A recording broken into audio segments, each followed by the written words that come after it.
crois que les hommes de l'époque, ils parlaient de leurs soins capillaires comme Mais nous? évidemment. Franchement, de ouf. Évidemment. Ah ouais? Évidemment. Mon père, il aime trop dire, ouais, pourquoi t'as des colliers, des bijoux comme ça, là? On n'avait pas Sauf que je me suis renseigné sur notre ethnie, on a été voir j'ai été voir sur Google, et des photos de 1800, machin, tu vois, par des photographes allemands et les mecs, ils ont aussi des Évidemment, bijoux, ils tu ont vois, des bijoux, donc, ils ont des trucs pour manifester leur côté culturel. Et... Ouais, Donc ça veut dire que nos parents, ils ont renié leur... ouais, je pense, ouais.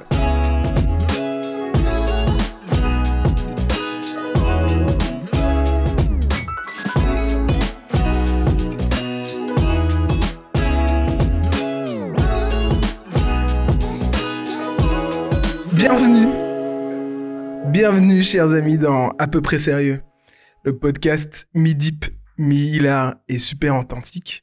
Moi, c'est Aubin, je suis votre hôte, psy et podcasteur à mes heures perdues. Et cette semaine, je suis accompagné. Tu m'as regardé, Tu m'as tellement vu, Ouais. c'est lui Je suis accompagné de deux invités doux comme le sucre. White Corbeau, alias Alexis, et Bénin, le S. Comment vous allez, les gars? Ça va super, et toi? Ça va, tranquille. Qu'est-ce que t'as? Non, je vais dire comme toujours. On est habitué, c'est bien. Nos Insta s'affichent actuellement à l'écran. N'oubliez pas de like, comment, partager pour donner de la force à l'émission. Les gars, je vous ai conçu une petite présentation de vous parce que je me suis dit, attends, se présenter, etc., c'est nul. Et je fais toujours l'effort de construire un petit truc. Bénin, toi, tu connais la musique? Je pleure déjà. Non, c'est bon.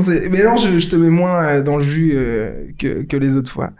À ce stade, il a gagné un abonnement à mes émissions. Plus qu'un invité, il s'agit d'un fraté. Son timbre vocal est grave et suave. Son humour est léché. Ses réflexions sont poussées. Il va certainement aller loin et on se donne de la force comme on peut. Mesdames et messieurs, voici Bénin. On peut vous applaudir. Ça vous dit mutuellement. Merci Aubin. Quelle présentation. Ça me touche toujours autant. C'est doux. Tu vois, je sais pas trop... Ah mais c'est magnifique. C'est comme la rosée du matin. À ce stade, je peux te filer toutes mes intros de toi et te les envoyer, tu vois. Ah moi je suis chaud, on va faire une compilation YouTube. Tu sais, quand je manque de confiance, j'écoute Aubin parler de moi, tu vois. Il est fort possible qu'en chinant dans les marolles en quête d'un petit survêt vintage, vous ayez croisé dans la rue le piano de cet artiste. Sa voix est envoûtante et force l'admiration. Le temps d'un instant, on en oublie ses tracas pour admirer le talent incarné. Il est chanteur, il est capable de réaliser des prouesses de yoga insoupçonnées. Il est auteur-compositeur. Mesdames et messieurs, voici Alexis, a.k.a. White Corbeau. On peut t'applaudir également. Wow. Vous avez déjà vécu de la jalousie amicale ou pas? Non, jamais. Par rapport à Alexis? Il a eu un long texte, lui. T'en as eu 12 des longs textes. Arrête, ok? J'ai compté les mots. On était sur un gros PowerPoint. Les amis, aujourd'hui, je voulais aborder un peu la question de la masculinité et du rapport à la masculinité en tant qu'homme noir en Belgique, en tant que jeunes hommes noirs en Belgique. Et donc, je vous ai convié sur mon petit canapé face à mon micro. J'ai envie de vous poser une première question un peu pas bête, mais c'était qui pour vous les personnes noires que vous admiriez en grandissant? Max? Alexis, est-ce qu'il y a quelqu'un qui te vient en tête ou pas? Après, de base, tu vois, c'est la famille, tu vois, c'est-à-dire le père, le grand-père, les oncles, etc. Et sinon, Green Lantern. Ah ouais, moi aussi. Ah ouais? C'est tout. Putain. Dans le super-héros? Ouais, parce qu'en gros, si tu veux, dans tout ce qui était dessin animé à l'ancienne, il n'y avait pas beaucoup de Renois, tu vois. Ouais. Donc on les comptait. Static Shock. Static Shock, voilà, c'est Green Lantern. Exactement. Okay. Donc dès qu'il y avait un gars avec un fade ou avec des dreads quelque part, vas-y, je m'identifie à lui et c'est tout. Pour moi, Hulk transformé, c'est un Renoir aussi. Tu vois? Mais c'est vraiment ça, quoi. On cherchait là où on pouvait, tu vois. Ouais. Toi, t'en avais des personnes noires qui t'inspiraient, que t'admiraient un petit peu, Benin? Pour moi, j'avais fait de Matt Pokora un noir. À un moment donné. Il faisait du R&B, il apportait une culture afro que je connaissais pas des États-Unis. Pour moi, c'était un Renoir quelque part, tu vois. En plus, il avait un petit dégradé à l'époque. Ouais, c'est ça, tu vois. Après, il y a aussi Denzel Washington dans American Gangster. À l'époque déjà? Ouais. Quand même. Enfin, j'ai vu ce film et ça m'a juste... Tu vois, quand il ramène toute sa famille du Mississippi dans une seule maison, là, tu vois, tous ses cousins, toutes ses tantes et machin. Non, ça, j'ai trouvé ça trop fort. Ouais, je pense qu'en termes d'acteurs aussi, Denzel... Mais c'est les grands classiques, tu vois, Will Smith et tout. Mais moi, c'est plus Denzel, par exemple. Je pense que ce film m'a marqué autant que lui. Ouais. Denzel, c'est ma photo de profil dans ce film-là, sur Twitter. Mais j'ai eu plus tard. Ouais. Tu vois. Il y a un truc il n'y avait pas cette connaissance-là petit. Ouais. Elle est arrivée plus tard, avec Internet, notamment, par exemple. De ouf. Je suis d'accord. Moi, j'ai l'impression que ça m'a hit un peu plus ado. Tu vois, le côté, la représentation, le travail monstrueux de carrière qu'il a fait, Denzel, pour vraiment que tu puisses voir aussi des personnages hyper inspirants qu'il incarnait, quoi, tu vois.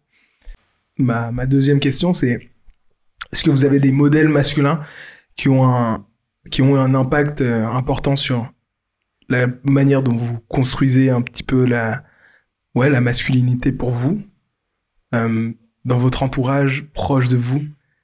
Qui sont-ils? Pourquoi? Benin? Dis-moi. Moi, mon père, c'est aussi avec beaucoup de recul. Tu vois, je crois que tu t'en rends pas compte quand t'es petit, tu t'en rends compte quand tu grandis et tout.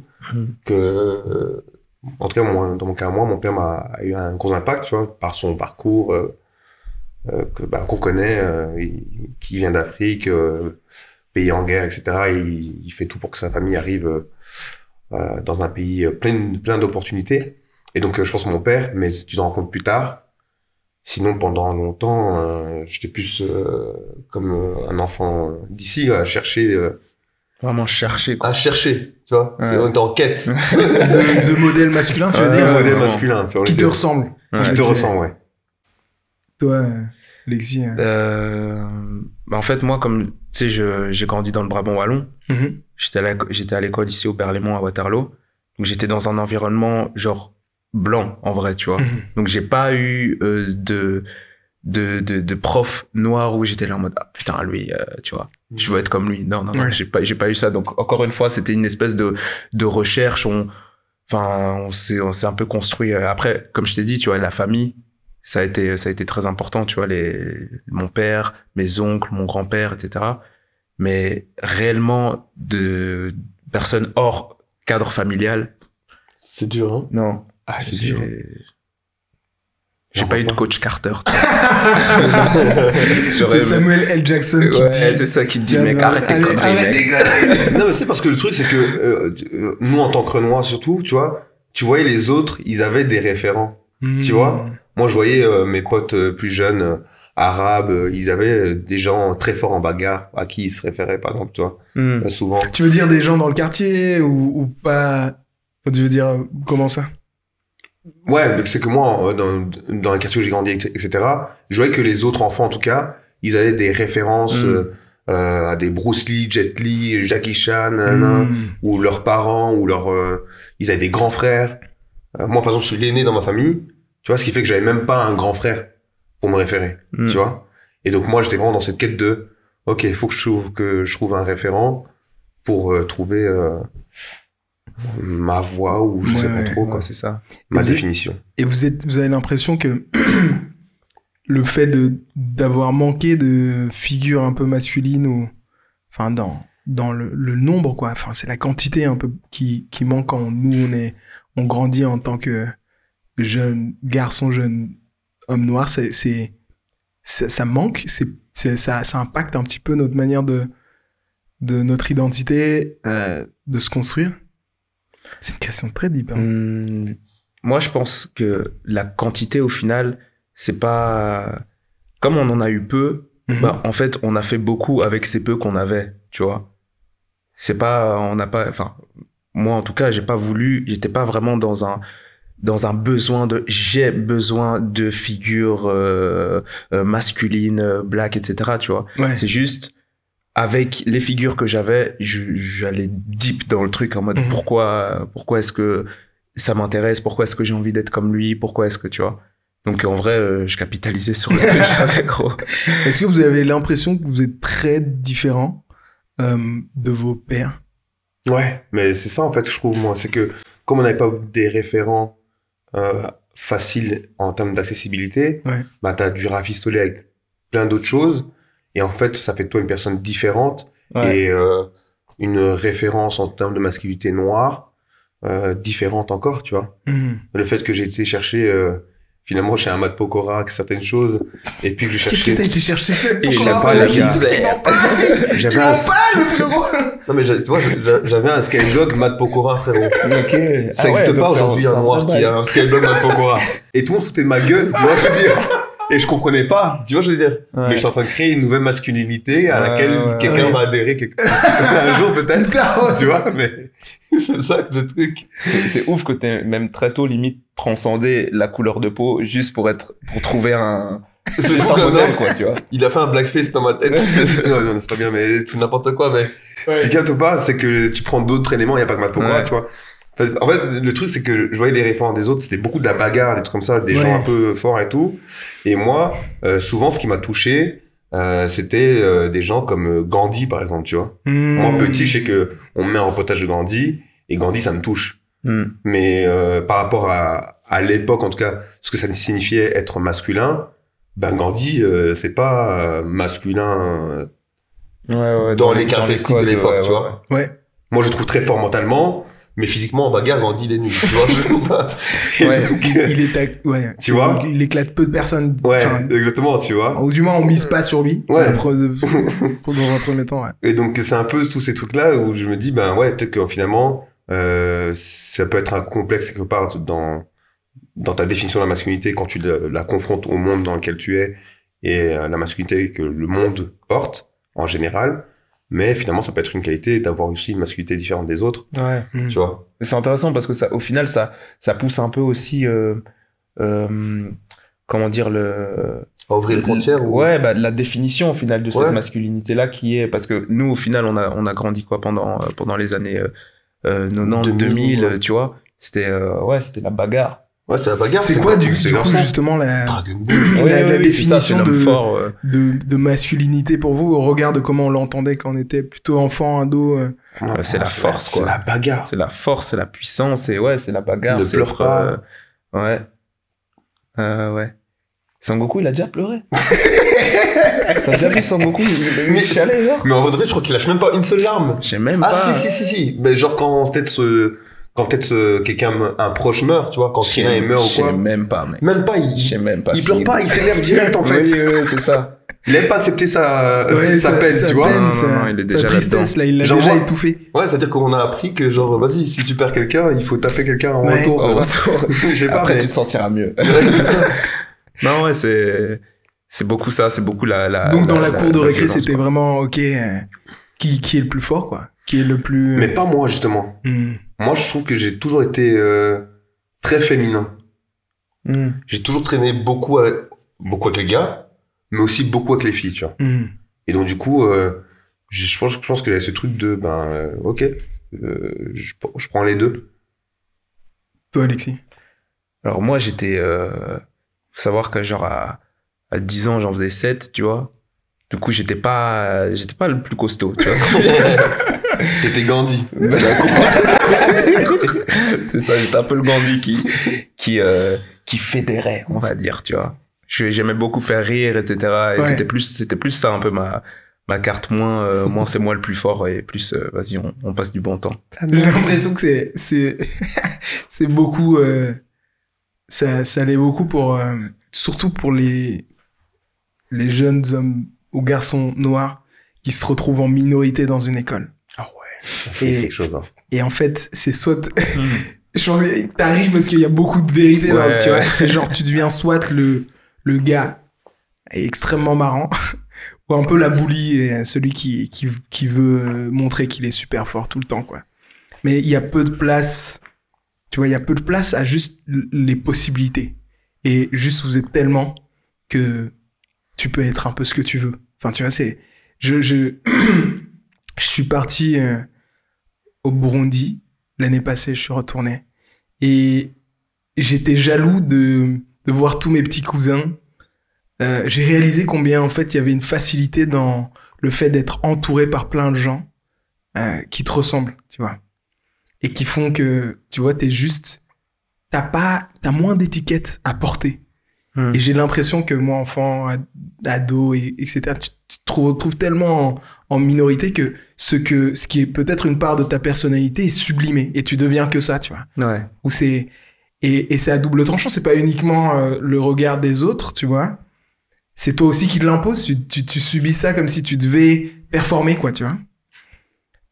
Je sais pas ce que vous en pensez, vous avez l'impression que vous avez connu ça ou pas du tout, Alexis? Bah, le fait d'être seul, au final, bah, c'est... Comment dire? Il y a trop, tu vois. En vrai, c'est... Tu vois, rien que les préjugés, tu vois. Genre que le Renoir court vite, ou sont super bons au sport, ou une grosse bite, tu vois. Genre, c'est des trucs comme ça où que, en fait, comme t'as dit, t'es un peu, genre, obligé de porter ce truc, tu vois. Genre, si maintenant t'es noir et que tu sais pas danser, par exemple, si t'es noir enfin, tu vois, et c'est un peu tout ça qui est une espèce de pression, de ouf, sociale. Ouais, une espèce de pression sociale et, comme tu dis, la performance, quoi. De ouf. Je pense que c'est que j'étais à l'école, etc. 13 ans, cours de sport, et un prof de sport qui était assez limite se retrouve on avait fait une journée d'athlétisme, etc. Tu vois, j'étais bon mais pas extraordinaire, tu vois, j'étais ok, quoi, une moyenne légèrement supérieure, on va dire un petit 7/10, calme, posé, tu vois, t'es sur mais la pression que j'avais de ce type, de dire, OK, on attend ton score, on attend ton truc. Et j'étais là, mais pourquoi tu... Non, mais tu vois... Qu'est-ce que j'avais... C'est vraiment la performance sportive il attendait de moi que je pète le score et que je fasse, tu vois. Ouais. Mais t'imagines, du coup, parce que du coup, socialement, entre guillemets, on va mettre un homme noir à ce niveau-là, plutôt en dessous de la moyenne. Mais en plus, tu arrives à l'école... et t'es nul en sport. Et tu vois tous ces gens blancs déçus de toi. Alors qu'en vrai, tes performances, ça fait des geeks, hein. C'est ça que tu fais dans ta chambre. Et ça fait des isolations, des isolements. Ça fait que ça, tu t'isoles, tu vois. Ouais. Et t'es prisonnier un peu de certains prises. Et c'est ça qui est cool, qui est cool, c'est que, je veux dire, que tu puisses prendre, en fait, d'ailleurs et briser les frontières. Peut-être que c'est ça qui peut t'aider justement à te définir autrement et à proposer ta définition de ce que tu es en tant qu'homme noir ou autre. Homme tout court. Ouais, c'est ça, ou homme tout court. Homme avec un grand H. Mais c'est marrant parce que même, je pense qu'on devait avoir le même prof de sport. Là, on faisait lancer le javelot, tu vois. Ouais. Je lance le javelot et le gars il dit hey, Zungere, c'est pas la chasse à la gazelle, hein. Ouh là là. Ouf. Oh my god. Ouh là là, tu vois. Ça, c'est encore un autre spectre du truc où t'es solo, en fait. Tu vois ce que je veux dire? Et une vanne comme ça, je pense pas qu'au Burundi, ça serait passé, tu vois? Non. Non, et c'est fou parce que ça te définit tellement dans ton cheminement, quoi. Tu vois, j'étais vraiment... en fait, parce que du coup, en l'occurrence, je suis parti avec des potes blancs au Burundi, tu vois. Mais j'y suis retourné quand même pas mal de fois au fur et à mesure des années, tous les 2-3 ans, etc. Donc c'est pas non plus comme si c'était ma première fois, mais ma première fois en tant qu'adulte où j'y vais sans mes parents, c'était juste moi et des potes et tout. Et tout change, enfin tu réalises plein de choses par rapport à comment qu'est-ce qui a fait toute ton identité de maintenant. Tu vois, la mi-vingtaine, 26 ans et tout. Et j'ai réalisé plein de choses, quoi. Je me disais, waouh! Dès que j'ai atterri, j'ai vu plein de visages qui étaient comme les miens. C'est bête, mais t'as un sentiment de, c'est ok. Je suis safe. Ouais, je dois pas performer, tu vois. Et à tout l'inverse de mes potes blancs qui se sont dit, oh waouh! Le fait de juste même pas avoir autant de visages blancs, tu te sens un petit peu ostracisé, un peu mis à l'écart. Et c'est pas les gens qui te mettent d'office à l'écart. Oui, C'est il y a plein l'environnement, tu vois. C'est de gens qui crient les blancs, etc. Évidemment, tout le temps, tu Ouais. vois, mais Patron. boss, Boss. tu vois. Tu vois, t'as capté, mais c'est aussi, ouais, c'est le regard enfin, ton auto-regard, tu fais, oh waouh, c'est fou, tu vois.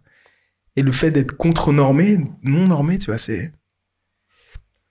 Je reviens un petit peu à la question des parents, un petit instant pour. Et Bénin, toi, tu semblais dire que justement, ta figure parentale, paternelle, tu étais un peu différent. Est-ce que ça t'a. Comment t'as appris pour un peu soit t'en distancier, t'en rassembler? Est-ce que ça a pris du temps, ça a changé au fur et à mesure des années? Bah, d'office, tu t'en distances. D'office, parce que nos parents, ils ont vécu une autre réalité que la nôtre. Et donc, du coup, nous, on grandit un peu en Europe, en Occident, avec toutes les idées et idéaux qui vont avec. Et donc, à un moment donné, tu te dis, bah, ok, je suis pas en accord. Est-ce que mon père, sur certains points en tout cas, me propose? Moi, je vais plutôt prendre ce chemin-là. Mais au final, quand tu Et grandis... c'était quoi pour toi, ces points-là, où tu t'es dit, oh, mais je vais être un peu plus ça, tu vois?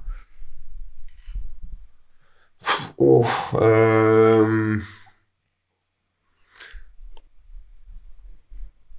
je sais pas, il y a des trucs culturels dans lesquels moi je veux pas être d'accord. Par exemple, aller chez un pote dans mes primaires, aller chez lui, dormir chez lui, et après rentrer 2 jours ou 1 jour plus tard chez moi à la maison, ça se faisait pas. Tu vois?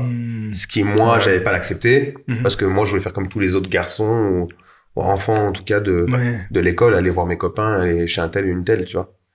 Donc ça, c'est des petites... Attends, une telle, t'allais chez les meufs aussi? Non, ça, Non. à moins que je veux mourir. Mais, tu vois.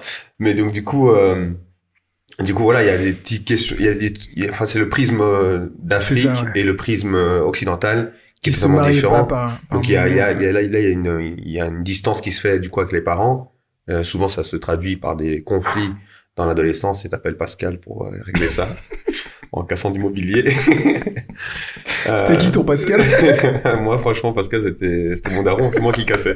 Et donc moi, je vis ce truc-là. Et après, quand tu grandis, tu te construis une identité, tu continues à faire ton bout de chemin et prendre tes figures Ouais. exemplaires. Enfin, tu trouves des figures, tu te De construis. multiples un peu. Ouais, multiples, comme tu dis, ouais. Et à un moment donné, ben, quand aujourd'hui je regarde la personne que je suis, ben, je remarque à quel point mon père a un impact sur la personne que je suis.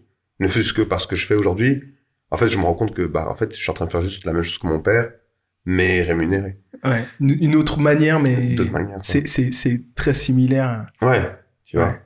Même le fait de... souvent, on a ce truc-là chez nous, en tout cas, au niveau scolaire. Nos parents, ils sont très... allez, très la diplôme. school, quoi. D'ailleurs, c'est pour ça que les enfants issus de l'immigration, d'après une stat que j'avais vue dans La Libre, je pense, ce journal, sont les plus diplômés en termes de pourcentage, tu vois, au niveau universitaire. Parce que nos parents, ils ont une pression vraiment le diplôme, c'est important, on est venu pour ça, etc., etc.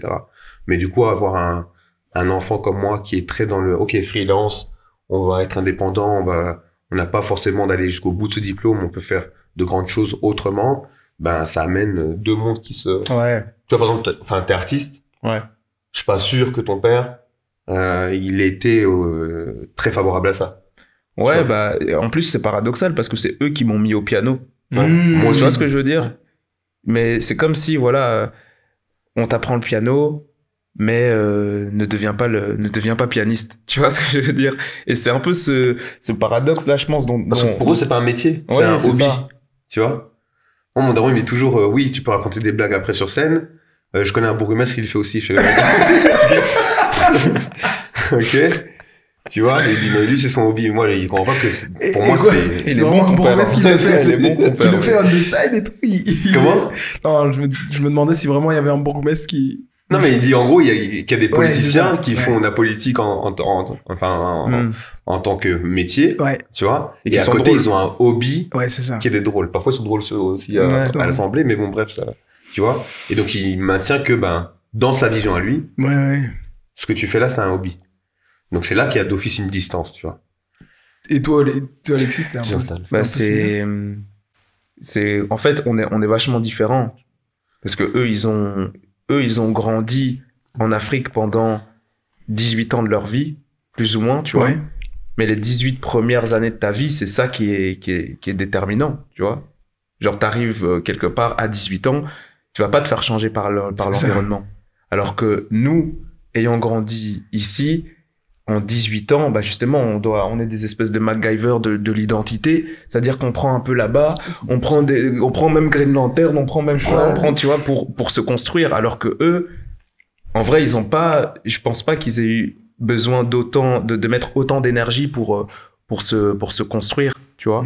Bah, eux, dans leur parcours, moi, quand j'entends beaucoup, c'était, on a grandi en Afrique, comme tu disais, dans un cadre où tout le monde nous ressemble, où, en fait, c'est pas pas difficile de trouver des figures d'exemple, des guides, des bergers, et leur voie était tracée. Tout droit, tu vois. Ok, moi, mon père me disait, voilà, mon père, il m'a appris tel métier, paf, je suis parti, j'ai fait ce métier-là. Ma mère, parce que son grand frère travaillait dans les écoles, elle est devenue prof très facilement, elle a sa voie tracée. Nous, on a ce truc de, eux, ils ont tracé aucun chemin pour nous, parce qu'ils viennent d'arriver, et en plus, ils comprennent pas le monde dans lequel ils viennent d'entrer, ils sont en train de découvrir, et en fait, nous aussi. On le comprend même peut-être mieux qu'eux, mais limite, si on parlait ensemble, si on faisait un peu de la collectivisation d'informations, en fait, c'est là que ça prendrait réellement sens, tu vois, parce que là, en fait, eux, ils ont vécu toute leur expérience, donc de leurs 18 à leurs 60 ans ici. Nous, toute notre vie, pareil ici, mais on n'échange pas réellement sur, qu'est-ce que, tu vois, qu'est-ce que t'as appris, c'est quoi un peu les tuyaux, un peu, tu vois. Et c'est hyper marquant ce que vous dites, parce que j'ai l'impression que c'est un peu le combat des... Je me souviens à l'UNIF, j'avais fait tout un travail sur les quêtes de sens par génération d'immigration. Et en fait, elles sont complètement différentes parce que la première qui est arrivée ici est arrivée avec une série. Comme tu dis, tu vois, t'as grandi dans le pays qui est le tien. Je pense que tu réalises toute une série. Il y a toute une blessure aussi identitaire, mais qui vient par après. Ouais. Tu sais sans doute qui tu es. Et c'est juste refléter à la différence que tu n'es pas comme les Blancs d'ici, mais tu sais d'où tu viens. Mais c'est bien plus lié à ta place, ton besoin de place, et de dire, mais attends, mais je mérite et j'ai le droit d'être ici. Alors que leurs enfants, c'est je suis ici et j'ai le droit d'y être parce que je suis né ici. On se heurte à beaucoup de stéréotypes et préjugés sur le fait qu'on est différent, mais notre blessure identitaire est pas totalement la même que celle de nos parents. On se heurte à beaucoup mais attends, mais on a tout le champ des possibles, mais qui sommes-nous? Alors que eux, c'était peut-être aussi on sait qui on est, mais on doit revendiquer qui on est. On a la place, quoi, tu vois. Alors que nous, on a le luxe d'ailleurs de se poser cette question de mais attends, on sait pas exactement. Et c'est deux combats qui sont un peu pas les mêmes, quoi. L'un va arriver avec attends, tu dois te battre pour avoir une place. C'est pour ça que ça passe par les études et ok, non, sache que la place, ça s'impose et ça passe par l'éducation aussi. C'est souvent, du moins, c'est un des champs qui est souvent répandu, quoi, où tu vois les parents, etc. Et la seconde génération, ce n'est pas le seul moyen. L'éducation, c'est pas le seul moyen. C'est aussi, j'ai besoin de m'exprimer autrement. Je n'ai pas uniquement j'ai le luxe d'avoir le choix de pouvoir faire d'autres trucs, quoi. Ouais, en fait, d'être bon dans ce que tu fais. Et ça peut être autre chose que juste l'école, en fait, tu vois. Je pense que c'est juste ça, hein, c'est être bon dans ce que tu fais, parce que quand t'es bon, en fait, c'est comme si les gens oubliaient que tu es noir, que tu es chinois, en fait, à partir du moment où t'es dans un secteur comme ça où on a besoin de toi, où genre tes qualités sont claires pour tout le monde. Sont avérées, t'es un expert quelque part. J'aime croire que t'as plus de couleur jusqu'à ce que tu retrouves ta couleur à un moment, mais bon, t'as capté ce que je veux dire. Ça transcende en fait le côté les étiquettes, en fait. Oui, c'est ça. Ouais, c'est ça, je vois un peu. Du coup, tu t'en parlais tout à l'heure en disant que t'as commencé le piano, tu vois, relativement tôt. C'est tes parents qui t'ont dit d'ailleurs, tiens, vas-y. T'as l'impression que moi, la musique a toujours eu un truc super important, aussi même pour moi, dans ma famille, mon frère fait full prod et tout, c'est cool. Et moi, je fais plein de playlists. C'est pas le même game, mais on s'y rapproche. Ouais, presque. D'accord, on est presque là, tu vois. Tu vois, la musique, c'est un pouvoir de toucher les émotions profondes et tout, tu vois. Est-ce que, tu vois, t'as un moment dans ton enfance, toi, Alexis, où tu t'es dit, oh, waouh, la musique, c'est vraiment ça qui fait sens, j'ai envie de faire ça. Ou c'est venu de manière très graduelle ou... Bah, comme je l'ai dit, j'étais à la chorale à Waterloo, donc au Pastoreau. C'était pas une chorale gospel, tu vois. C'était un truc très église, très Jean-Sébastien Bach, Mozart, Mendelssohn, etc., tu vois. Donc en gros, on chantait dans blindés d'églises, que ça soit en France, en Allemagne, en Italie, enfin un peu partout en Europe.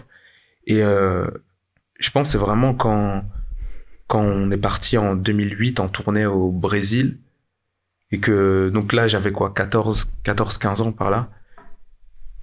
Et quand je chantais, en fait, j'ai vu que il y avait des vieux devant là qui pleuraient, tu vois. Donc là, vraiment, je me suis dit, mais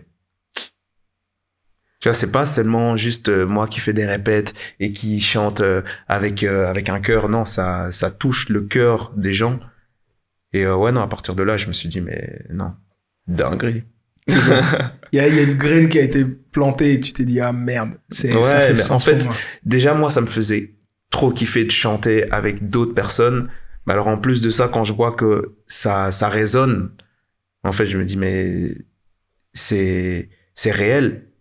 C'est ce dont tu parlais tout de suite, là. C'est que la musique, en fait, ça permet de réunir les gens et de soigner aussi. Et donc, à partir de là, vraiment, je me suis dit, mais en fait, si ça me soigne et ça soigne les gens, bah, allez, let's go. Tu dirais que ça a commencé vraiment avec la chorale ou même avant, t'avais un berceau familial bien ancré dans la musique Non, ça a commencé avec la chorale. Ah ouais? Ouais. Parce que, si tu veux, mon père, lui, il était pas trop dans la musique. Après, on écoutait pas mal de musique à la maison, tu vois, normal. Mais ça chantait pas à la maison, c'est moi qui chantais. Moi, j'ai la question, ton père, il écoutait quoi comme musique? Moi, j'ai l'impression que tu peux cerner la personnalité des gens par rapport à la musique. Ouais. Tu vois? Il écoutait beaucoup de musique afro-cubaine. Ok. Tu vois, c'était ambiance. Du coup, tu le cernes comment? C'est un gars festif. Psychologue de comptoir. Ouais, c'est un gars festif alors. C'est un zouka.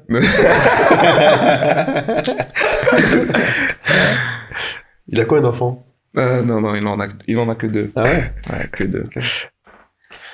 Toi, Bénin, tes parents, ils écoutaient quoi à la maison?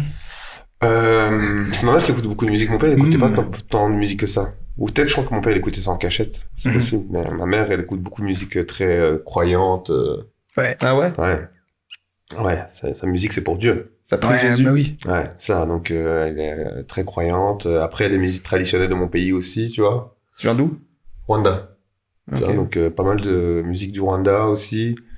Ouais, elle chante avec le cœur, quoi. Moi, ça que j'aime bien, c'est que je pense que la musique, après, ça dépend de quelle musique t'écoutes, mais ça peut ouvrir tes sensibilités, tu vois. Mais oui.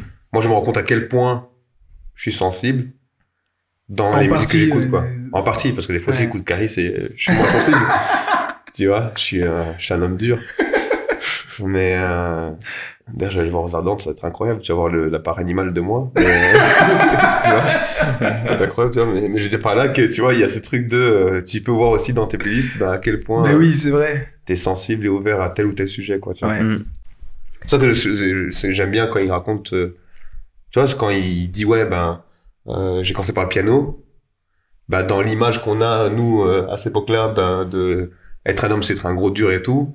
Être un homme, pour nous, c'est pas être Mozart, Beethoven, ouais, c'est piano, enfin, tu vois. À l'école, je disais pas, que j'étais à la chorale. Tu le cachais? Ouais, exactement. C'est pas que je le cachais. Si je le disais pas. C'est une manière maladroite de dire. T'as capté. Mais c'est comme moi, genre, j'étais au théâtre et j'ai jamais dit, tu vois. Parce qu'en vrai, si tu veux être un vrai type à l'époque, il fallait aller au foot. Ah, comme ça. Ou faire, je voyais des gens qui faisaient un peu de karaté, de foot, tu vois, c'était des sports de contact. Tu vois. Et nous, on récitait des textes. sensibles. des sensibilités à Grave. des gens, tu vois. Quelle horreur, quel drame si t'étais pas bon au foot, quoi. T'étais Ah ouais. d'office exclu, tu vois. Ah ouais, enfin, tu te faisais choisir en dernier. Ouais, déjà. Du coup, ça crée des traumatismes. Et Moi, je suis un très bon gardien. Hein. La résilience. Ah ouais, je dois pas le dire. Courtois, fais attention. Hein. Ouais. Ouais, moi aussi, on écoutait pas mal de musique grandissant. Ma mère, c'était aussi un peu plus des musiques, tu vois, un peu Divine. divine, la religion, et tout, mais quand même, elle kiffait quand même des artistes des années 80, 90. Un peu genre Céline Dion, Phil Collins, Ok. à fond. Ouais. Et ouais. ça, c'était le grand kiff de ma daronne. Et mon daron, c'était plein de styles, mais très différents. Donc, ça passait de, évidemment, les grands classiques, Michael Jackson et tous des Ouais, chanteurs R&B, Stevie Wonder, etc. J'ai l'impression que nos parents, ils ont tous les mêmes références. Mais oui, C'est fou. mais après, il Ils avait ont tout le bon goût, côté rock aussi, avec Dire Straits et Ouais. plein. Et genre, j'ai compris récemment combien, en fait, mon style musical éclectique était en fait lié aussi à mes darons et leur propension à aimer un peu tout, tu vois. Et puis, j'avais des tantes qui sont très jeunes, parce que ma mère est dans les aînés. Et ma tante la plus jeune du côté de ma mère a 10 ans de plus que moi, donc c'était un peu comme ma grande sœur stylée. Et elle écoutait full R&B et rap des années 2000 avec Kanye West, avec Ok. T-Pain, avec plein d'artistes. Alors ça te fait une ref, tu vois, une Ouais. base de données, tu vois, colossale. Tu vois, je passais des heures à faire des playlists, à vivre des Ah soirées. ouais, déjà à À vivre l'ancienne. des soirées dans ma chambre, tu vois. Moi, j'étais choqué par ça hier, Ouais. parce que j'ai surpris ma mère en train d'écouter Ice Spice. Ouh. Parce que ma soeur lui a fait écouter genre Ice Spice et Nakamura, et je suis en mode, maman, qu'est-ce que tu écoutes des Ok. musiques satanistes comme ça? Tu vois, tu sais, Ice Spice, c'est pas léger ce qu'elle C'est raconte, ça. hein. C'est pas léger, hein. C'est le vice. Avec Cardi B, non, pas avec Nicki Minaj. Nicki Minaj et tout. Je suis maman, mais Ouais. elle a changé, il est passé aux dieux. Dans cette histoire. Benz, est-ce que tu penses que l'humour, ça peut être utilisé pour déconstruire des stéréotypes, des clichés, des préjugés? J'en suis de moins en moins persuadé. Ah ouais? C'est fou, hein. Dis-moi en plus. J'ai changé. Je sais pas, parce que je trouve pas que ce soit... Je pense que ça peut souligner certaines choses, et les gens, ils prennent... tu sais, comment dire?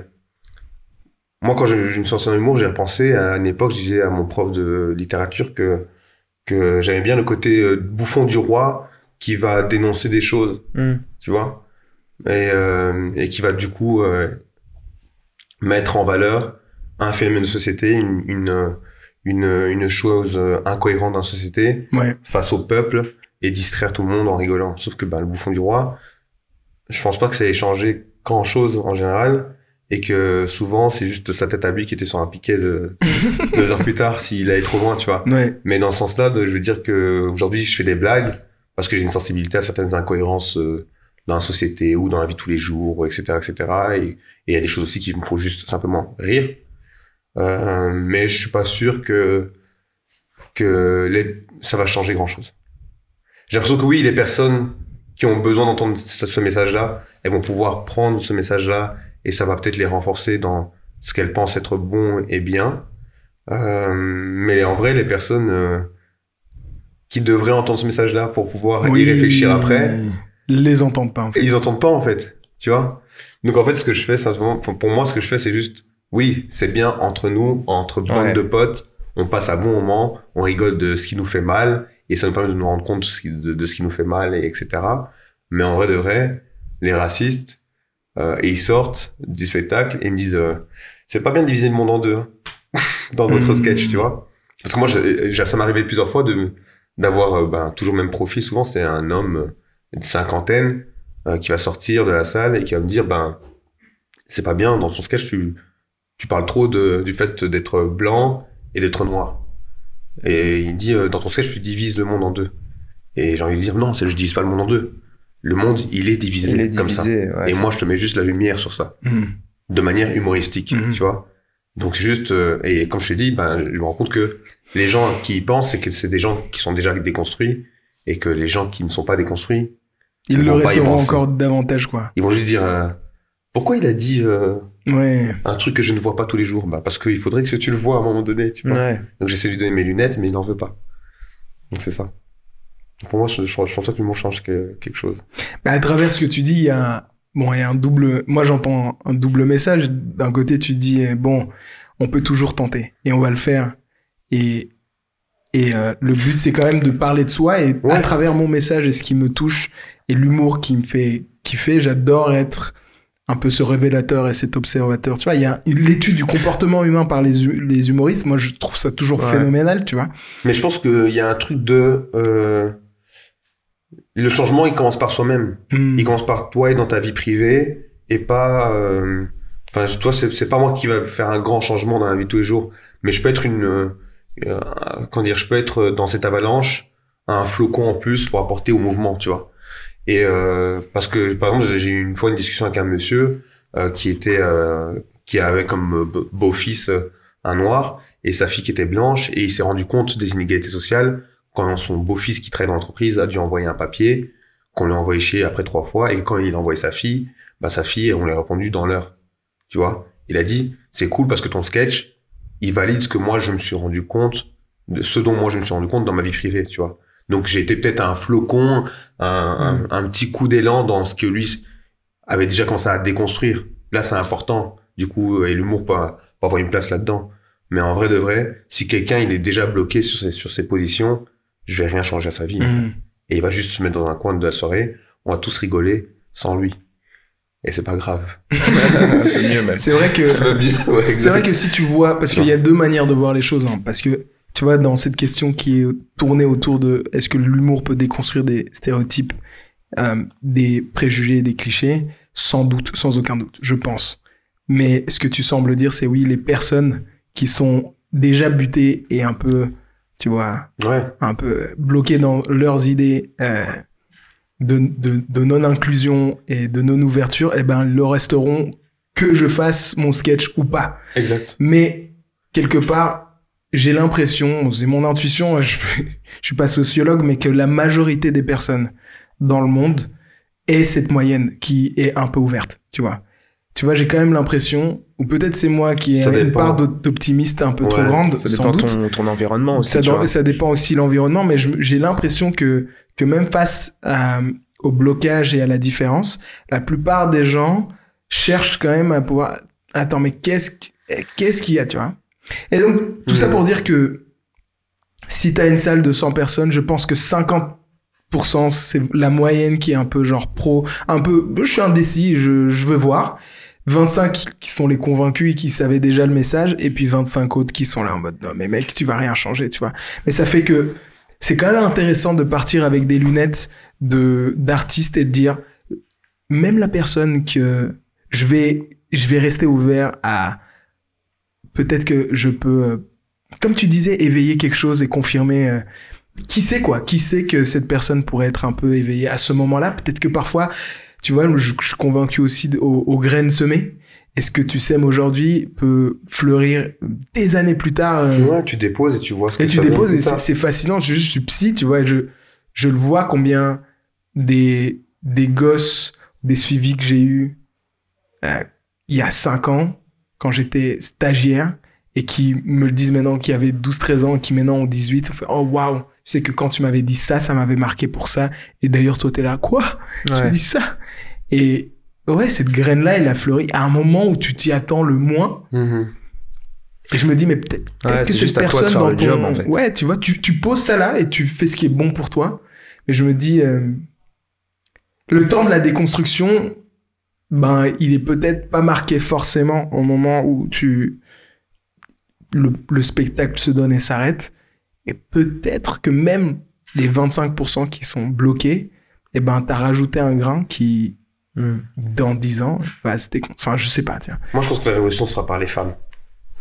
Balance. Je jure, moi, je trouve, enfin, les changements, je pense qu'ils se font aussi par les femmes, beaucoup, tu vois. Moi, j'ai remarqué que mon public, il est très féminin. Il devient de plus en plus féminin. Et et que justement parce que les femmes sont plus plus perméables, elles Ouvertes. sont plus ouvertes à ce genre de questionnement, etc. Tu sais, parce que je pense qu'elles ont aussi des réalités qui sont pas faciles. Enfin, je pense, j'en suis sûr. Et donc, ça fait d'elles des personnes qui sont déjà plus ouvertes là-dessus, tu vois. Mais oui. Et donc, du coup, qui parviennent à comprendre le sens de ce que je dis, parce que finalement, la lutte d'un homme noir ou d'une femme noire, elle est pas si loin d'une femme tout court, tu vois. On a aussi...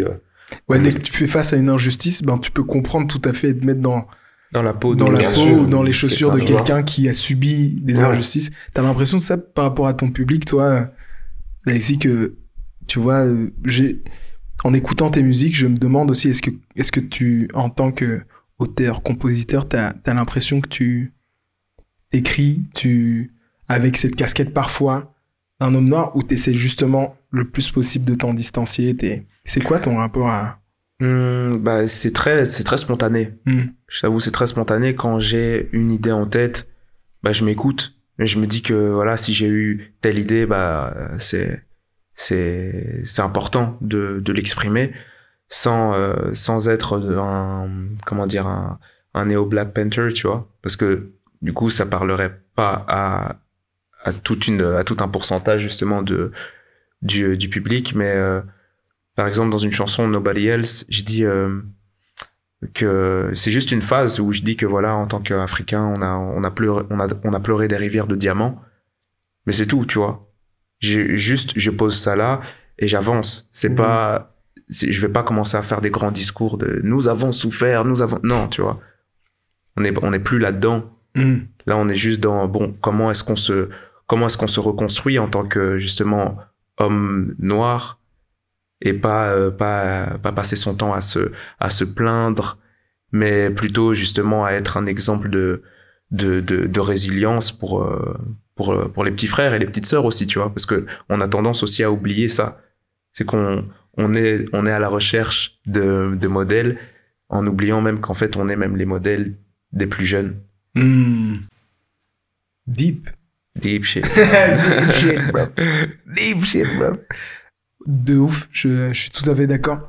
Et je pense que même il y a dans ce que tu dis, il y a aussi le côté je fais, tu vois, en tant qu'artiste, t'as vu, je me suis mis dans le lot là. T'as de la sensibilité. Des tendances artistiques, mais j'ai l'impression que vous autres, les artistes, il y a tout un pan où ton premier spectateur, c'est d'abord toi-même. La première personne qui cherche à kiffer le type de contenu que tu fais, c'est aussi toi. Et je pense sincèrement que ça devrait l'être, quoi. C'est dire, je compose et j'adore j'ai envie d'écouter ce genre de... Je sais pas ce que... Alexis, t'es pas d'accord? Si, carrément. Carrément, c'est même difficile de temps en temps, en fait, d'être à fond là-dedans, en fait.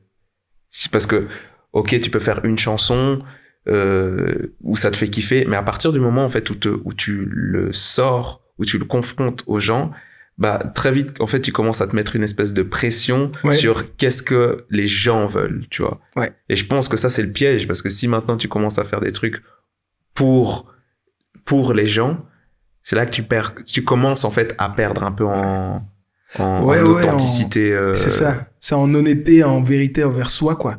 Et c'est dingue, quoi. Je me dis, c'est même les humoristes que j'admire le plus, on en parle souvent en antenne et tout, mais c'est ceux qui, à travers le temps, mais comme les chanteurs, auteurs, compositeurs, les artistes en général, c'est à travers le temps qu'ils arrivent à se renouveler. Et qui dit se renouveler, c'est pas juste chercher à faire nouveau, quoi.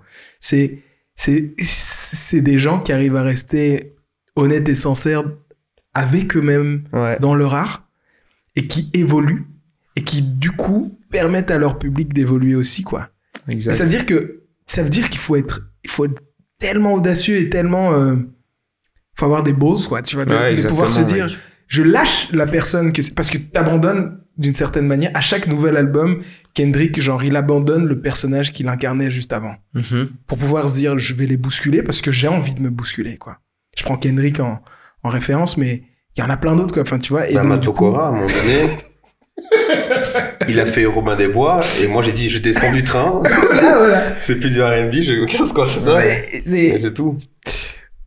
Et je trouve ça dingue parce que je me dis, enfin, c'est hyper inspirant, quoi, des gens qui disent, voilà, peut-être que je vais sans doute perdre des gens dans ce train parce qu'ils sont sans doute figés un peu à qui je suis ou j'ai été.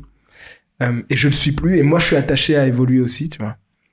Est-ce que c'est quelque chose qui vous fait peur déjà à l'avance, un peu au début des carrières, etc., de dire, ok, je dois modifier. Je pense que si tu dézoomes même, c'est pas seulement les artistes, tu vois. Même dans ta vie, genre, tu changes.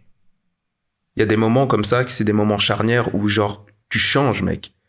Et que, bah, si maintenant, il faut être prêt, en fait, à lâcher, encore une fois, les gens avec qui t'étais, ou même que les gens avec qui t'étais te lâchent, mais c'est ok, parce qu'en fait, c'est juste normal, c'est juste la vie. C'est juste la vie, c'est ça. Le parcours. C'est juste la vie. Donc, on avait parlé en plus. Voilà, in extenso, dans l'art, ça se ressent aussi. Mais je pense que le cœur de ce que tu viens de dire, c'est accepter de changer et pas regarder en arrière par rapport à ce que tu perds, mais plutôt à regarder ce que tu vas gagner, tu vois.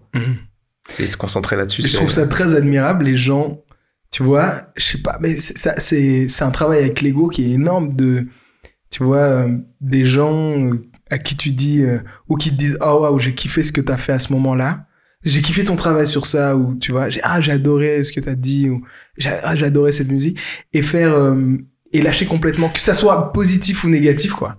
Qui disent, ah ouais, c'est vrai, super cool, je suis content que ça t'ait touché. Comme pour dire, maintenant, c'est plus moi, quoi. Ouais, j'ai fait ça. Je regardais un truc sur Ramzy.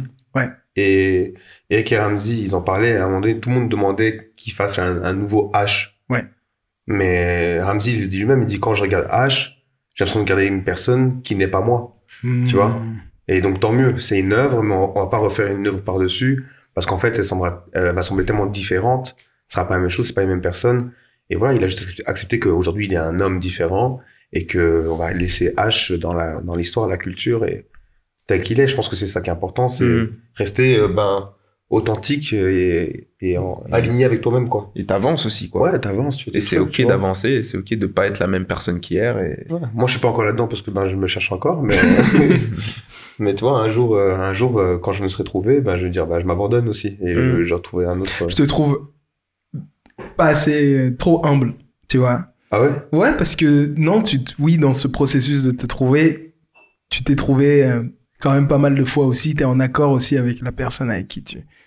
Ouais, mais tu vois, comme moi je suis dans un métier enfin, tu vois, la différence, par contre, qu'on va voir avec les gens dans la vie quotidienne, c'est que notre art et donc notre travail, il est lié fort à l'ego. Ouais. Donc ces questions perpétuelles de qui est-ce que tu es, qu'est-ce qui t'inspire, etc., tu la poses beaucoup plus souvent que les personnes de la vie de tous les jours, tu vois. On est confronté en tout cas à ça souvent. En tout cas, moi, dans ma force créatrice, je dois créer tout le temps sur base de ce que je suis. Ouais. Et donc, comme je me rends compte que j'évolue assez vite, etc., mon art doit évoluer aussi un peu de la même manière. Et donc, parfois, tu peux être en incohérence avec ce que tu racontes sur scène, tu vois. Et donc, c'est pour ça que je dis que je me cherche. Parce qu'en fait, j'ai l'impression que ce que j'ai fait il y a 2 ans, je suis plus la même personne. Ouais. Et donc, il y a un peu ce truc-là. C'est pour ça que peut-être que je te semble perdu. Non, de ouf, je suis hyper d'accord avec toi. Je pense qu'il y a toute une série de... moi, je fais des podcasts, donc quand je vois... Il y a des épisodes que tu as fait dans le passé que tu as kiffé. Exactement, je vois des épisodes que j'ai fait et ce que j'ai dit. Et j'essaie d'avoir beaucoup de distance. Et j'en parle justement parfois à mon père, tu vois. Et qui me permet d'avoir beaucoup de distance par rapport à ça. Comme c'est ok que ça soit figé dans le temps, dans un, tu vois. C'était toi, c'est une part de toi, mais tu n'es plus ça. Donc, regarde-le avec beaucoup de tendresse et d'innocence de dire, ah, waouh, c'est vrai que c'était ça. J'étais aussi ça, quoi. Mais même dans nos rapports avec nos parents, justement, tu vois, d'accepter que que ce rapport-là puisse changer et pas toujours rester figé comme l'image qu'on avait d'eux qu'on avait d'eux à l'ancienne, tu vois. Ouais. Genre, enfin, pour la première fois, j'ai parlé de sexe avec mon père, tu vois. Non, mais vraiment, j'ai juste du drop de bombe comme ça, tu vois, pour savoir un peu. Nos parents, ils évoluent aussi, hein, t'as vu? Tu vois, juste, je lui dis, mais par exemple, toi, est-ce qu'on t'a fait une éducation comment s'est passée ton éducation à la sexualité, tu vois? Donc de là, il a commencé à me dire que voilà, c'était les grands frères qui ceci. Et du coup, j'essaye de remonter un peu, tu vois. Et je dis et grand-père, comment, tu vois. Et c'est là qu'il m'explique que au final, à l'ancienne, il y avait une cérémonie de, je sais pas comment ça s'appelle au Burundi ou au Rwanda, c'est le ganja. C'est genre on t'emmène avec genre jeune homme dans la forêt et c'est une initiation en fait. C'est-à-dire que tu pars en enfant et tu reviens adulte. Et on t'explique des choses et tu dois pas parler parce que tu dois apprendre à écouter. Enfin, tu vois, c'est tout un rituel. C'est tout un rituel, tu vois. Et je reviens là-dessus par rapport justement à la masculinité Pour les blancs qui nous regardent, c'est un peu Koh-Lanta, quoi. et puis Koh-Lanta, et tu reviens homme, quoi. tu reviens, c'est homme-lanta, je sais pas. Justement, tu vois, tu reviens et tu te poses pas 1 milliard de questions parce que le travail a été fait, tu vois. Et je pense que nous, on est dans une recherche comme ça, comme je disais tout à l'heure, un peu MacGyver, parce que on n'a pas eu ça. On n'a pas de rituel. Parce qu'il n'y a pas eu ce rituel, tu vois, et qui s'est perdu, en fait, entre nos grands-parents et nos parents à l'époque de la colonisation. C'est important de savoir un peu ce qu'il y avait avant et quelle est la richesse réellement. Non, tu dis un vrai truc, parce que même ici, il y a ce rituel-là. Tu vois, pendant longtemps, et ça, c'est un vrai changement, il y a aussi eu les services militaires. Ouais, c'est ça. Ouais. Chaque culture a eu ce truc il y a un rite de passage qui t'amène au stade de l'homme, tu vois. Ouais. Et c'est vrai qu'on on en a pas perdu, tu vois. Nous, on a juste reçu une carte d'identité, 18 ans. Je fais quoi de ça? Tu vois, c'est un papier. J'ai le droit d'aller en prison maintenant. C'est ça, tu vois. Le truc, c'est que si justement, il y a personne qui te fait cette éducation-là, qui l'a fait? C'est les films, c'est le porno. C'est plein de trucs, mais que tu maîtrises pas en vrai, tu vois. Et là, on glisse dans juste des dingueries. Est-ce que t'es en train de dire que les hommes d'avant font mieux l'amour que les hommes d'aujourd'hui? J'en suis sûr. C'est sûr, je suis sûr. Moi aussi, ils avaient des sacrés rites. Hein. Surtout, ils en parlaient, je pense, tu vois. Ouais, c'est ça. Et c'est hyper touchant. Non, c'est vrai, l'éducation est importante, en fait. Il y a tout un aspect, de rituel, de vérités qui sont passées et transmises. C'est ça. Et surtout dans la patience de pouvoir te dire qui tu es, tu vois, on parlait de ça, c'est un sujet qui me tient à cœur en fait. En préparant l'émission, je me disais mais c'est vraiment quelque chose qui me plaît, c'est parce qu'il y a à boire et à manger. On pourrait faire 12 émissions sur ce sujet, hein, mais je trouve ça terriblement touchant de voir une série d'hommes ou de représentations masculines noires qui te donne une certaine guidance sur ce qui est bon pour toi. Mais dans le choix dans les multiples possibilités, quoi, de ce qui est possible. Enfin, c'est ça, c'est ce qui est possible et te redonner de la valeur là où tu en as. Je pense que tu vois, quand tu grandis dans un milieu où t'es pas la norme, où t'es en minorité, tu peux vite te donner le leurre que tu ne comptes pas, tu vois. Ou que ce à quoi tu ressembles n'est pas bon, n'a pas la force de pouvoir compter autant que les autres, qui sont la norme. Je pense que c'est tellement important et c'est un message.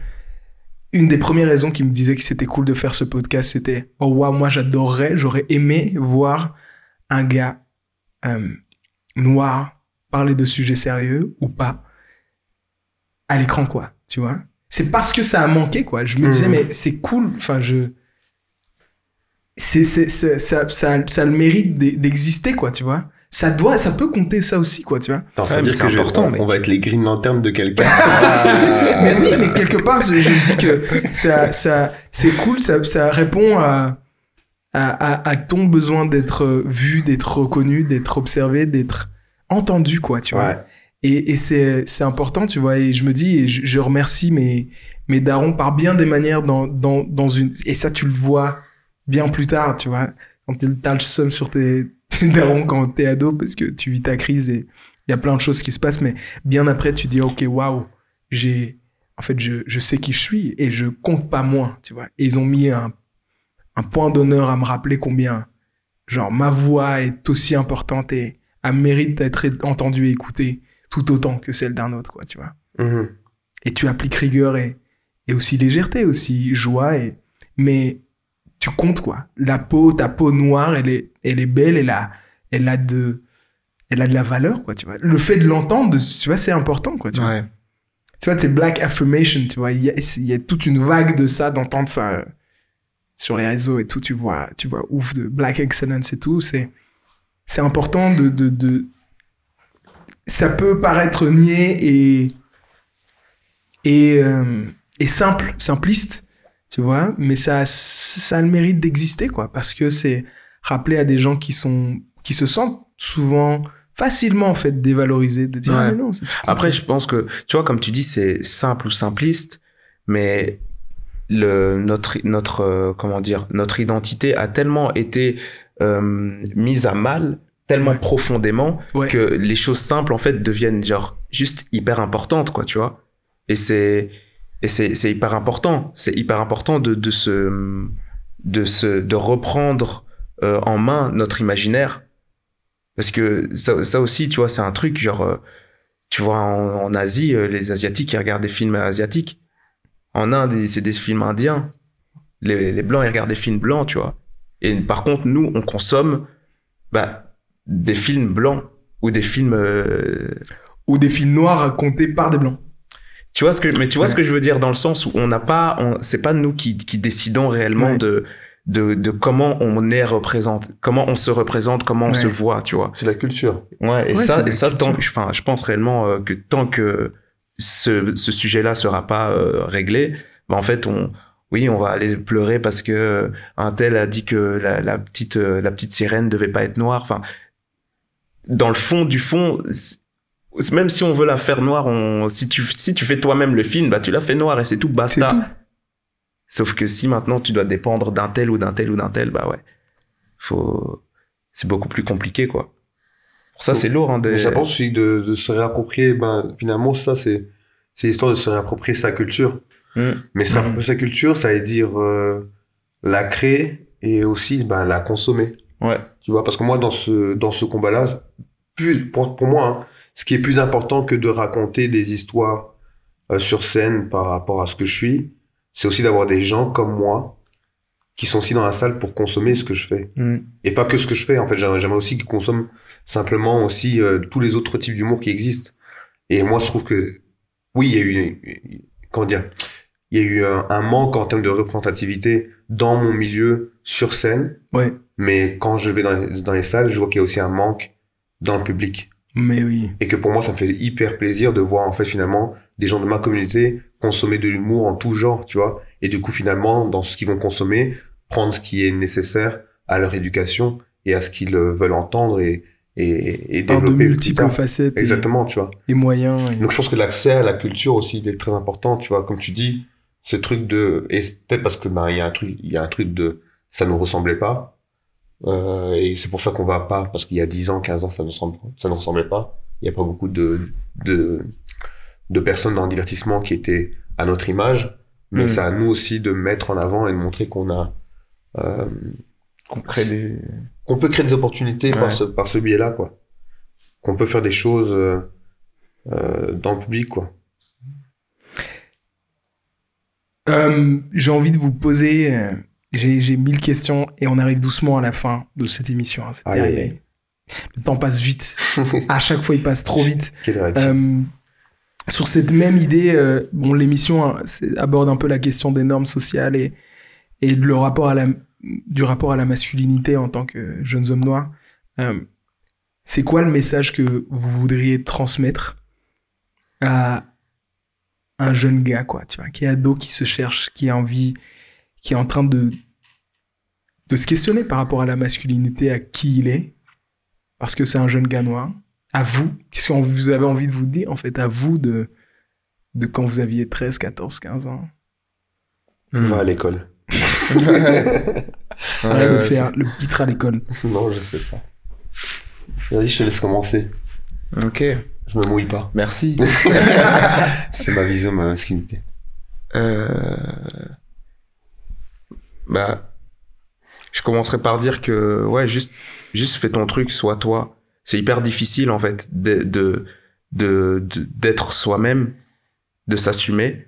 Parce que, à un moment, quand on se cherche, surtout pendant l'adolescence, on cherche, en fait, des gens à qui ressembler. Et juste, de suivre son instinct, quoi, tu vois. De pas se faire chier dans le crâne bêtement. Ouais. Mais juste, voilà, si tu sens un truc, fais-le. Et fais-le avec passion et avec force, quoi. Mhm. Ouais. Après, le reste, ça suivra, il va glisser. Hein. Dans tous les cas, ça arrive. Mais franchement, je dirais la même chose. C'est vraiment ce truc de suis ton instinct, suis ton feeling, fais ce que t'as envie de faire. Toi, ce que t'as envie de faire, développe-le. Mais même si c'est à contre-courant de ce qu'il y a autour de toi, ben, peut-être que tu as raison, peut-être que cette sensibilité que toi tu as avec les autres bombas, ben, peut-être qu'elle est vraie. Va au bout. Mais surtout, en fait, quand t'arrives dans tu vois, ce truc qu'on a eu de pas avoir les mêmes des exemples, ne pas avoir de chemin tout tracé, bah c'est ça la difficulté aussi, et il faut l'accepter aussi. C'est que ton évolution va passer par des moments de souffrance aussi, tu vois, et c'est ces moments de souffrance qui vont faire de toi la personne que tu es aujourd'hui. C'est ce qui est finalement le plus beau à accueillir, c'est le fruit de tes erreurs. C'est vraiment, ma réponse est similaire à la vôtre et un melting pot des deux.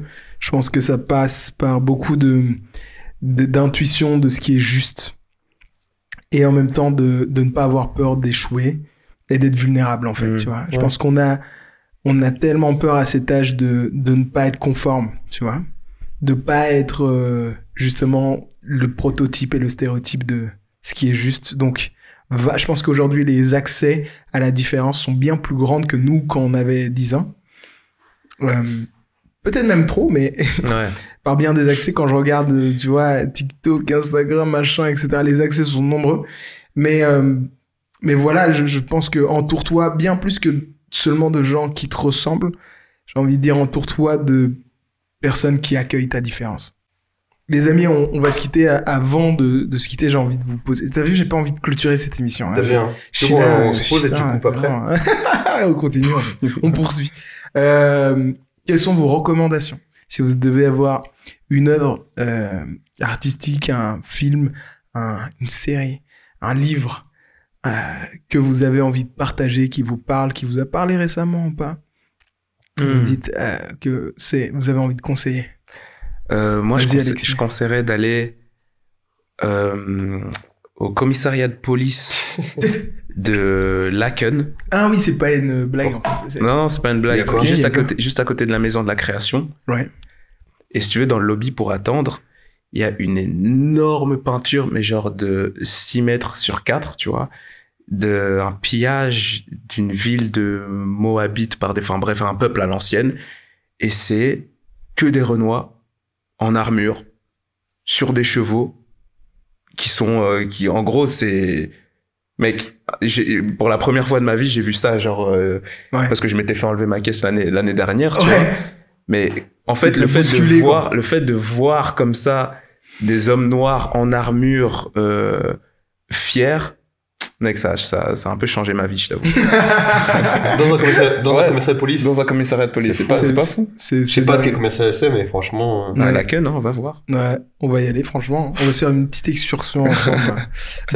Benin, raconte. Il y a Edson et ses amis qui font une web série qui est vraiment pas mal dans le studio. Ah ouais, donc, si. T'as vu, toi? Ouais. Donc franchement...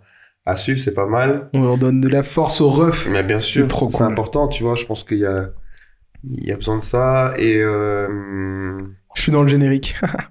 C'est vrai, t'es dedans? Non, dans les noms, dans les. Qu'est-ce que ça fait? Donné de la force. Qu'est-ce que ça fait dans le projet? Dans le studio. On a juste donné des moyens pour qu'ils puissent. Ok, c'est cool. Ils avaient fait un crowdfunding et tout. Oui, je me rappelle. Directeur exécutif. Non, genre remerciements pour le soutien. Si. C'est chouette ça. C'est hyper cool en vrai, hyper fier. Faut donner la force. On donne la force au projet. Mais moi, je pense que c'est surtout eux et à qui j'ai envie de donner la force. Et après, en fait, donner la force à toutes les personnes Mais oui, qui c'est en ça. ont besoin, simplement, en fait, qui sont autour de vous. Récemment, je viens de terminer une série Donnez-moi de la Netflix. De ouf. J'ai terminé une série Netflix qui est sortie récemment. Ouais. Alors que je regarde vraiment, j'ai plus trop le temps de regarder des séries, mais c'est Queen Charlotte. Avec l'histoire de la reine Charlotte Ah, d'Angleterre. t'as aimé? Ben ouais, c'était atypique. Ça se regarde, quoi, tu vois. Tu l'as regardé aussi? Ouais, Ah ils m'ont ouais. forcé. On t'a forcé carrément. Ouais. En fait, ce que, de nouveau, ça rebondit bien avec tout ce qu'on a dit, mais c'est cool de voir des hommes noirs, des femmes noires, des personnes racisées dépeintes sous cette... tu vois, un truc totalement fictif qui raconte l'Angleterre avec des monarques noirs. C'est dingue, quoi, tu vois. Et c'est bien amené, c'est... Non, j'ai trouvé ça se laisse regarder, quoi. C'est assez plaisant et c'est important pour la culture, pour la représentativité. C'est cool d'avoir une panoplie de contenus, tu vois, à regarder, qui sont différents. Moi, dans ce sens-là, je regarde beaucoup le documentaire de Kanye aussi. Ouais, j'avoue. J'aime beaucoup, surtout le premier épisode, comment il se présente. Et j'aime beaucoup, dans Kanye, cet homme noir un peu hybride qu'il apporte, tu sais, avec de multiples inspirations. Et il en fait sa couleur, tu vois. Et ça, c'est cool. Je trouve ça aussi. Je crois que c'est ça, finalement. C'est soit l'homme que tu veux être. Et après, il a dit des trucs border, je pense. Oui, après, voilà. Ah ouais, ça. Après, Dave Chappelle a un Mais bon, super ça arrive à sketch. tout le monde, hein, de déborder un peu. Je crois que le monde, il déborde en ce moment. Il déborde de fou. Ouais, c'est Les gars, qu'est-ce qu'on peut vous souhaiter pour la suite? Dernière question de l'émission. Alexis, qu'est-ce qu'on peut te souhaiter? Amour et prospérité. Amour et prospérité. Ok. Bena. de voir son gougou pleurer. Ça m'a aidé à accepter ma part de fragilité. Sur ces belles paroles, merci d'avoir regardé cet épisode d'À peu près sérieux. Si vous en avez pas eu assez, allez checker les ceux qui osent sur Spotify, sur la chaîne YouTube Aubin et Zaguera. Cliquez sur ce bouton j'aime, partagez, commentez, donnez de la force comme on le fait depuis un petit temps là. Et puis on se retrouve pour un prochain. Toi, tu vas revenir en fait. Mon fils, t'es aux abonnés, j'ai l'impression. Merci les gars, c'était trop agréable. À Merci la à prochaine. toi pour l'invite. Merci. Merci à tout le monde. It's a Wrap, c'est une fin de tournage. Merci à tous. Grosse dédicace à la régie, à la caméra. Dédicace à tout le monde. La Aux assistants prod. fin de semestre, en fait, on est sur une fin de...